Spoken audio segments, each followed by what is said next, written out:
Christus nga kung ito si nula pa wala na te tu ni ilungay ding lai sang thoi na mate alian som la giat aneu som ni la khat pan alian som la kwa aneu khat to sunga bang thu yam chile to khit chang ye Yesu kya nga pita pa pa ya to pa o kasangam khat katunga hongmo le amo na bang zabe mai sak din ka hi yam sagi ve dong in mai sak din ka hi yam china dong hi Yesu in sagi ve chang bet ka chike ya som sagi mun sagi ve dong in mai sagin kong chi hi chi to ma bang in to pai su in to a hi chang in no ten zong na sangam te mo na lung sim tak tak u to na mai sa ke u le wan tunga om ka pa in to ma bang in no te khat cha tunga hong bol hi chi kamal te tu ni inun tang na ding ina tha kha thai lang na ding na ngai sun chani hi mo mai na to ki sai mo mai sang na mo mai sak na piang na ben pasiani thu piak te zui na hiya pasian kyang pan mo mai sang na le thu pha nga na zong a hi kha chiram na zong a hi mo mai piang na in lung kham na pataw na tom saka pumpi chidam na piang sakhi lungsim chidam na zong piang sakhi mo mai sang na in puwa phat na le kizop ki thai na a hi chi ben edena phong ni mo mai na apete pen ama te aki tak tak te hi zo a mo mai na apethai lo te ama te aki lo te hi zong ki chi hi mo mai na mo mai piang na mo mai sang na ngai dam piang na te en ki le ha koi pan pai yam chi la mo mai sang na pen in na panung pai hi koren masa alian som na thum aneu som na thum na na lamen na in na to te la in na to be bad in na chi hi in na in nei chang ina mo mai sang na ki pe thei pa ni mo mai sang na mi te tung ai piak che lung nop na ki ngai lung nop na inga chang na pum pi kha chiram na akinga a hi in na ma nei te mo mai na pia a mo mai na apete I na man anei te a hi chi ben phau de ni ula nau te tu ni ingai su dinga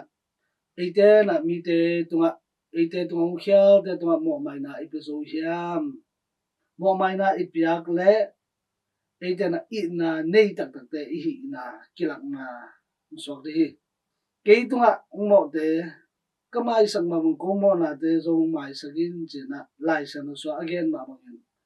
pa ba sen in eite mo na mai sang na te phau eite zo khan khan mo mai na te hi piak de in wa kisam hi pasianin eite leitung mi te imo na pa na ungit man na ung tan khia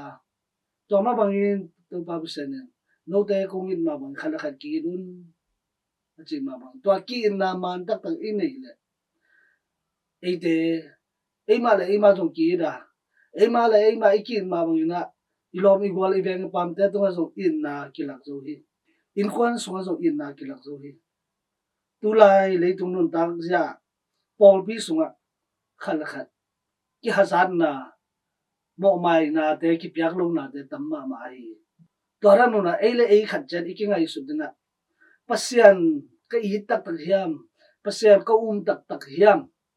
lom la gwal te tunga in na le mo mai sang na apezo lo ka hi le pasian ai zo tak tak ngai lo ba ka hi chin ki phongin pasian I in na te inun tak bi ding tua isam sam hi na ben ki phong ni lai san no sunga koren masa alian som le thuma ne nga na in na nei te akilom lo in gam ta lo he pak pak lo mi te mo na chem te lo hi chin na ya tha la ni hi mi te mo na chem te nai na mo mai sak na piak lo na hi eite na tu na mo mai sang na I piak lo bek tham lo to pa na bang chi buai na no on I piang sa hi Paul pi sunga iki Paul na te khala khat ki gensia khala khat ki ko toina Christian day nun tak ja hi lo lam phau chan ni Colossian alian thum anel som le thum na zo no te laga khala khat akilung kim lo no mu changin khala khat namo na u kimai sagin naki hu chadun to pai no te mo na hong mai sak ba bang no te zo khala khat namo na u naki mai sak di hi chi pasian ta te I hi le hi pasani kamal inun tak pik ding tua athupi hi tuni lai sang tho sunga again ma bang na eite na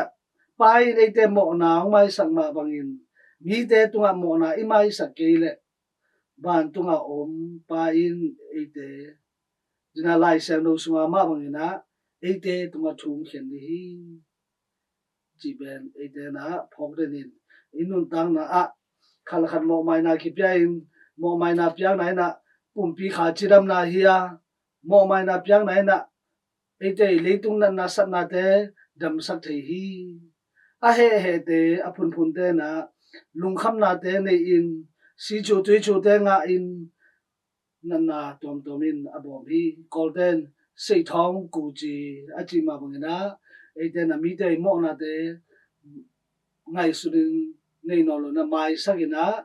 paseni dei na to ki to ka anung da te swagin ni khan ni chang eite lam da hi pasenin kam cham ban tu ngam alwa ni te iso den khat cha tu ha to ba se tu ba ta hen